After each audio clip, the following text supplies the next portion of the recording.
Peace, family. Brother Dawa here. Another episode of the Yaz Real Hour 2015. March 31st, we live.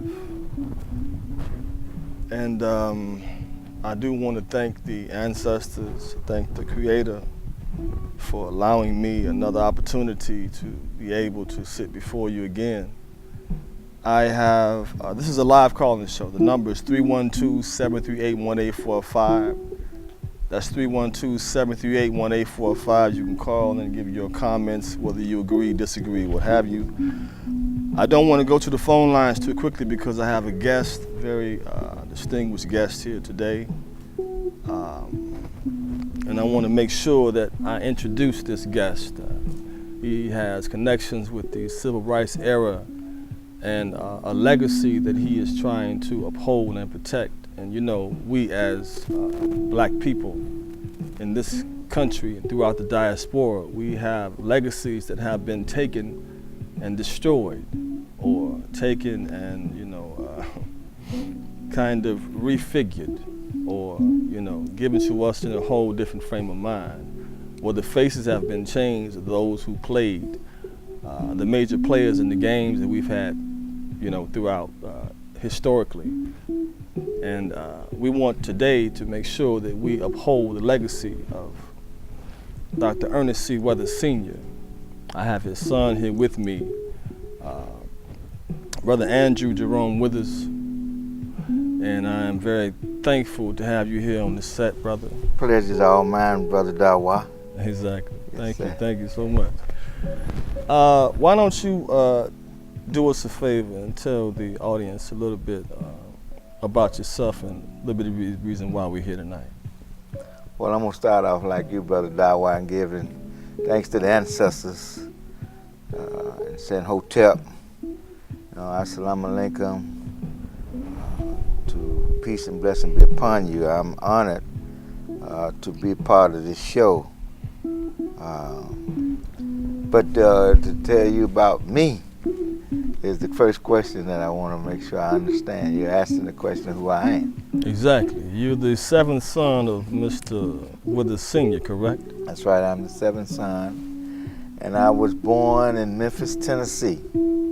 Out of a family of 7 boys and 1 girl. We grew up in the neighborhood of Walker Homes community out of Memphis, Tennessee.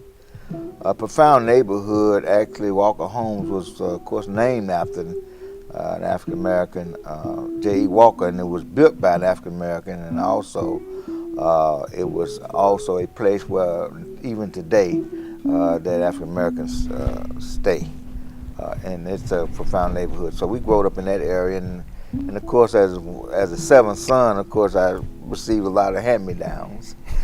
I got the last of the jeans and the shirts. So I'm used to being part of a big family that knows how to work together, pray together, and stay together. So I'm here to try to carry on that legacy.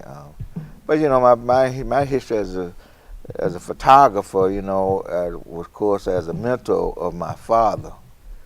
All my brothers did photography, but I think I probably ended up being part of his legacy longer than probably my other brothers, because as they got older, they went on out of town to Washington, D.C., to Howard University, and they left town, and I ended up being around in most of my life. So I ended up graduating out of the high school in my neighborhood. I had a 4-year degree of political science at Lamorne College. Got involved as elected to the State Democratic Executive Committee. Of course, I got into that because of my father and brothers were part of it, working into the electoral process in Memphis. As my father is a constable, and my brother became one of the youngest elected officials. But I became a major in political science, and I was elected in 1977, as a State Democratic Executive Committee during the time that Jimmy Carter, who was elected, and my brother was part of the Jimmy Carter campaign, who organized the whole South for the Jimmy Carter campaign. So I'm kind of running in the shadows of my brothers. But of course, I am still living, and I have one other brother. All my other brothers are deceased. So I carry on as a photographer of more than 50 years as a photographer. So with my 50 years and my father's 60 years, we are representing over 60 years of history. A lot of things that I can share about my history. I can go home. How many pictures do you think you've taken? In this digital age, I think my father might have taken 24, I might be taking 150 because of the digital age. So I think it might be right at about over a million and a half photos, that I've taken, during this time, in the last 50 years or more. It probably escalated more in the last 8 to 10 years. Just took 300 pictures down in Selma, Alabama during the 50th anniversary of Bloody Sunday. Oh, okay. So, each event is... Well, they say that, a picture is worth 1,000 words. So you have a lot of information in those pictures, a lot of words, a lot to be said. Right. You got some books here, too, right. Right. Pictures tell a story, Pictures tell a story. These are the books that my father produced while he was alive, and there are 2 other books that were also produced. Excuse me, but these are the 3 that I have with me. Let me see. There was one that I don't have with me is the one that was done in 1955 that sold for $1, and that was the story of Emmett Till. It was a picture that he produced in 1955. If you can find one of those copies today, they said that book is worth $100,000. Of course, some of those pictures were taken in Chicago of Emmett Till's funeral, and also some of those pictures, some of them are in that book as well. Is that right?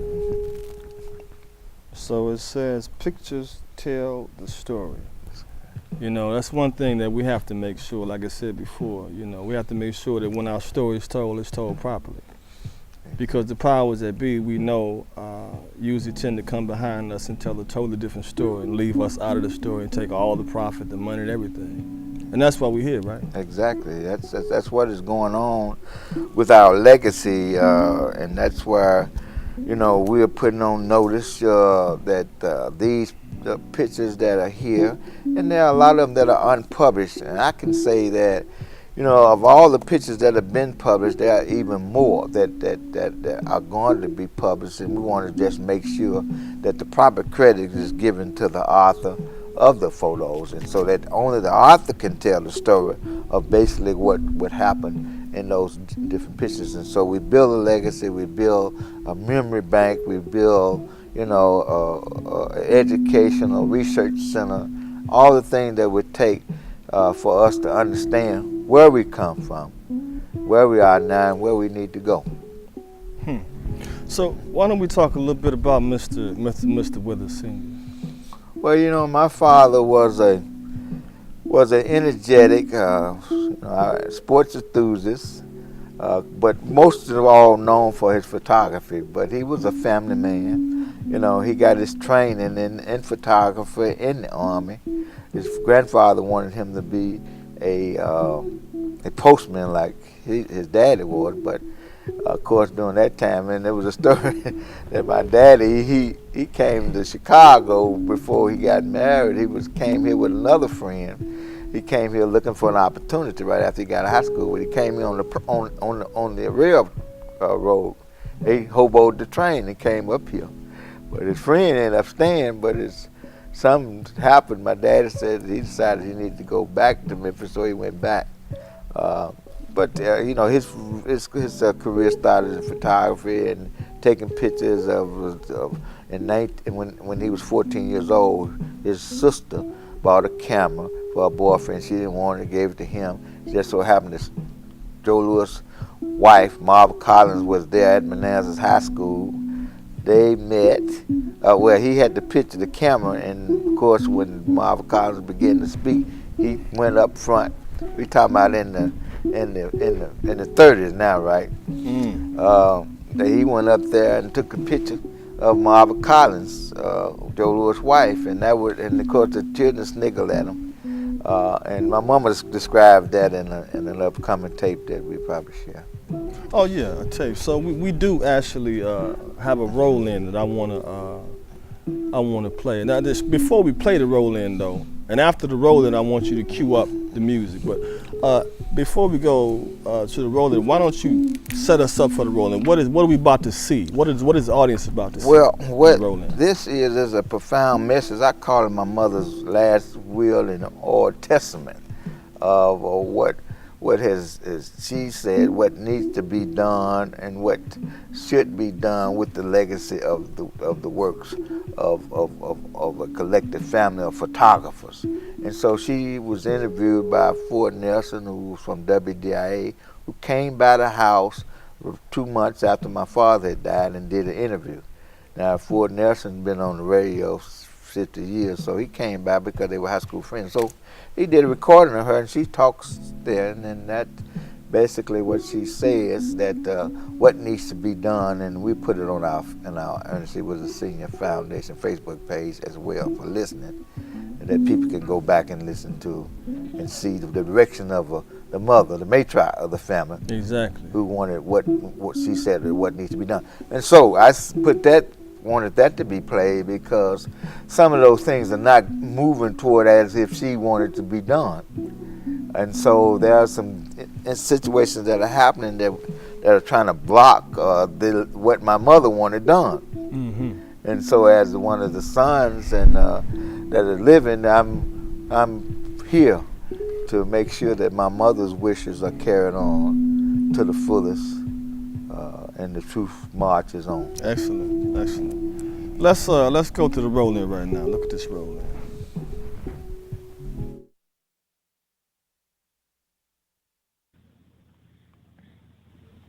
But I just wanted you to share with our audience how you remember this great man, your icon husband, as a father and as a husband, Mrs. Clifford. How do you remember Ernest? I remember my husband with all kind of love and kindness. We had been together for 66 years, and they were precious, loving, kind, wonderful years that I've had with him. And I'm going to miss him. I'm going to miss him. I'm going to miss him. And as a father, he was a great father. He was good to his sons, and they loved him, and he loved them. And we was just one family of love and unity. And my sons, at this point, will take the torch that he had carried, and they would continue on with our business. And I thank you. Now, one of them is a photographer. All of them. All of them? All of them. I didn't know that. Yeah. I did not know that. Yeah, all of them photographers. And now, from day one on, they will be running our business. All right. Yes. I promise you just 2 questions. Now, something I did want to share with you because, I was a student at Manassas with you and Ernest at the time that he took this picture, his first picture of Joe Lewis's wife, Marva Trotter Lewis. Please share that with us, and I'll leave you alone. Okay, well, we were all we all was at Manassas, and Professor Hayes was our principal. He had us assemble in the auditorium because we had a special guest, and she was Martha Trotter Lewis. She was the wife of Joe Lewis, and Ernest had a camera, just a small camera, and he wanted to make a picture. The kids was laughing at him because he was so brave to walk from the back of the auditorium up to the podium to make her picture. And everybody thought that, that he was just too brave. But that's been him through the years. Right. He never feared any assignment that he had. He was always there. How dangerous or how safe it was, he had to capture the pictures. Beautiful. That was really the launching or the beginning of his career as a photographer, as we know, a photojournalist, a man that will be missed, but certainly not forgotten. Mrs. Darth. Okay, now I noticed that And your mother sounds very pleasant. She sounds like a mother that I'm pretty sure a lot of people could gravitate toward. You could hear the warmth in her voice and her delivery. And I could see within the pictures the love that was shared between the two. How long were they together? 66 years they were together. And, raised 7 boys. She was kind of, like I said, a matriarch. She worked at the studio in the day, and, of course, she came home and cooked for us and gave us breakfast before we left going to school. And this was one of her last, and, of course, she passed 8 months later. She passed in August of 28th the next year. So I lost my father October 15th. That was 2 months after he died, and then my mother passed, under some precarious situations that are still under investigation as well. But that'll be dealt with at another point in time. Right. But that. So you hear my mother speaking, and it reminds me of what I need to continue, because there are some serious things that are going on behind the scenes that we have not, as a family, been able to control. There's been parts of the family, of course, like most families, there's somebody who has a disagreement, and it just so happened to be at this time. My sister's not in agreement with the brothers in trying to pursue people who are exploiting his works. Mm. I also noticed within the pictures that I saw pyramids, because I'm under the impression that we made pyramids in Egypt, and I know from what I hear, Malachi Z. York and some of those individuals of his camp, the Nuwapians, made some pyramids here, but I saw some pyramids. Yeah, why don't we talk about why the pyramids in the pictures? What's the connection with you all? And the pyramid. That's a good question. My brother was a legislator, elected at age 22, and his whole concept was to bring about international trade to Memphis, Tennessee. Of course, in his tenure as a legislator, his idea was actually brought in 2 presidents of Africa, and in his presentation, his presentation was based on putting together and making a pyramid in Memphis, the structure where all of the countries of Africa would have offices, and there was a agreement that each one of the countries would, and he went to these different countries in 1983, and they signed off to be part of the pyramid and to be built in Memphis, and all of them would have their offices there. And as a result of that, his, of course, was a lot of tax on him, but the whole layout of the pyramid was put together by him. Of course, related to the Facebook page. There's an additional story on Ernest was a Facebook page. But the idea of the pyramid was to be a housing center where we could bring agriculture, gold, diamonds to be distributed, because Memphis is a distribution center. And so the pyramid itself, some of the layouts or the architect was taken away, and they built it in a way after my brother died and made a sports arena. But the initial intention was to be an international trade center, whereby the president of Siaka P. Stevenson came from Sierra Leone to endorse the idea, as well as the president from Gambia, President Jawa. They came as a guest of our family to endorse the project of the pyramid as an international marketing and development center. And of course, that pyramid is really about 7 times the smallest pyramid I understand in Africa is 7 times larger than the one in Memphis. Mm-hmm. So, and of course, it's just part of our tradition that the history of the pyramids. You can go back and understand that they were very sacred places. They were places where they tried the stars and all of the other the divine things that make us a great people. Yeah, you see, a lot of people young people don't get a chance to really know about the many wonderful things that our people done. That's one reason why I try to do this show, because I want to make sure that our people can get information that they really don't get on mainstream news, mainstream television and stuff like that. So now I see the historical photographic foundation of Mr. C. Weathers, Ernest C. Weathers Sr.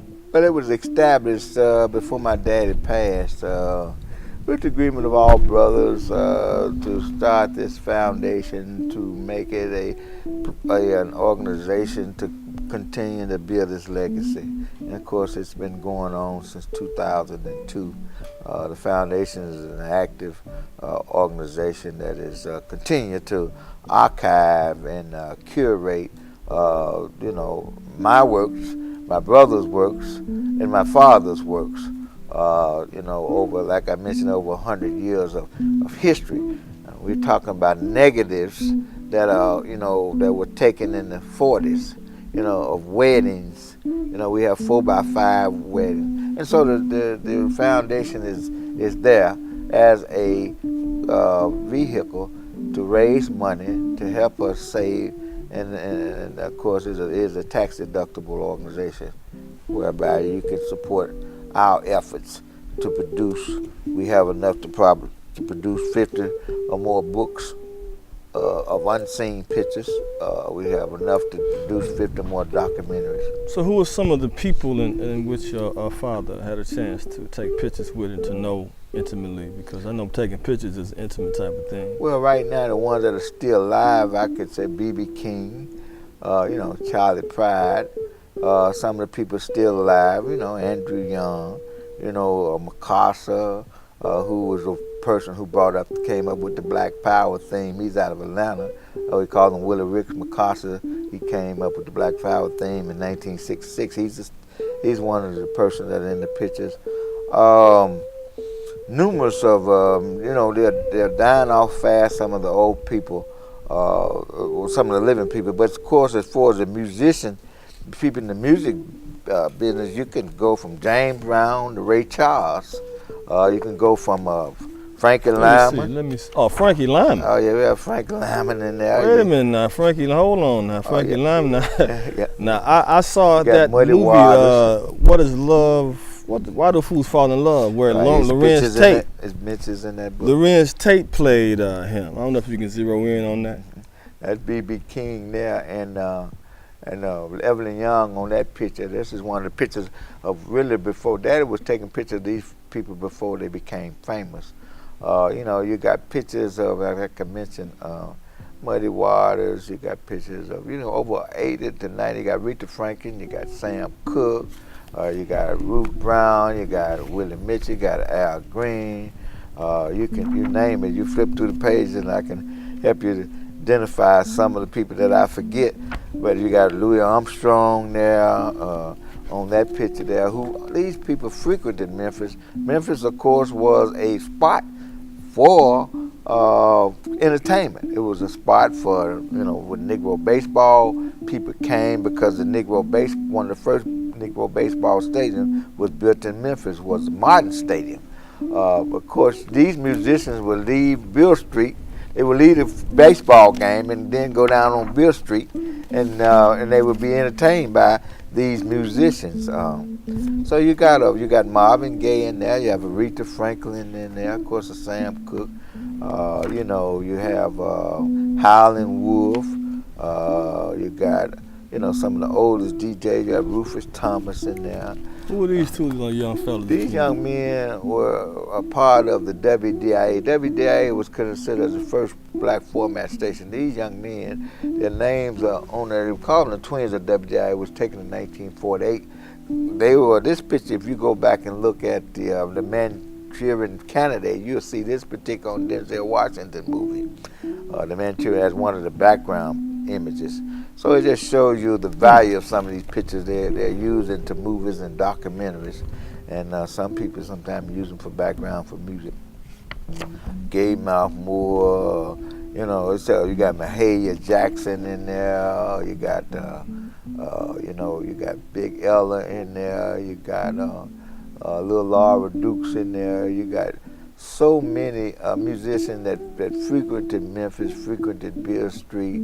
They went to the different clubs, and of course, Daddy was a photographer who recorded these people, you know, doing different events and activities around the city as they came. You know, Memphis was a hub for musicians. You know, of course, you got Herbert Brewster. That's Ruth Brown there. I think she's out of Chicago. Ruth Brown. You got Count Basie, Ruth Brown. You got Billy Eckstein there. This was a club in Memphis on the W.C. Handy. You got pictures of W.C. Handy. They had a W.C. Handy club. We got pictures of W.C. Handy when they was building the club of W.C. Handy in 1947. Of course, and during that time, U.B. Blake came out. You had Cab Calloway came. All of these pictures are part of a collection that we have, and they're only just really probably less than 5% of what we really have. And of course, they were pulled out as probably specialty photos in the music business. And who was this? That particular picture had to be taken. The dates on those particular pictures. This is one of the probably in the 60s, late 50 pictures there. I can't remember. It's identified. I can't remember which band exactly who that is. Okay. But you know, the musicians that come out of Memphis, it's just numerous. Jimmy Lunsford, he came out of Memphis. A lot of people might not remember Jimmy Lunsford, but we have pictures of Jimmy Lunsford, who was one of the people, you might see Shirley Temple movie, but Jimmy Lunsford career. I see the Veltone. The Veltone there, that's them. We got pictures of the Temprees, the Barcades. One of the Barcades was my cousin. Matter of fact, he was one of the ones that got killed in the plane crash. That crashed in 1960. One of the Barcades? He was one of my cousins, Phelan Jones. Matter of fact, Jazzy Faye is named after Phelan Jones. Is it? Yeah, Jazzy Faye was named after his father, James Alexander, out of Memphis with the Barcade. That's a picture of B.B. King and Ray Charles. Exactly. That's a very rare photo right there. And of course, these photos are for sale individuals, for us to raise money, to carry on. How much do you think these photos, will be worth? I mean, because I see we got people actually fighting to take this from you. So the worth, can you give us estimated amount, what the worth of these pictures is? Well, why do people want to take them? What is the purpose of them taking these pictures and trying to take the legacy? What are they actually trying to do? Well, this is worth millions of dollars. Of course, as each day goes on, the value appreciates. One thing about photography, the value of photography appreciates, never decreases, never depreciates. So when you have a photo, then it continue. So we're talking about millions of dollars. You're talking about the reason why people would want photos like that. You can imagine that if you had a multi-million-dollar company, or let's say if you wanted to use these images, let's say the two biggest companies that people go to get images, Corbus and Getty Images. So, you can imagine they'll be interested in photos of this magnitude, and they would probably do what they can to at all costs to try to, take advantage of it. Well, see, it's kind of interesting to me because the way the powers are set up, the powers that be,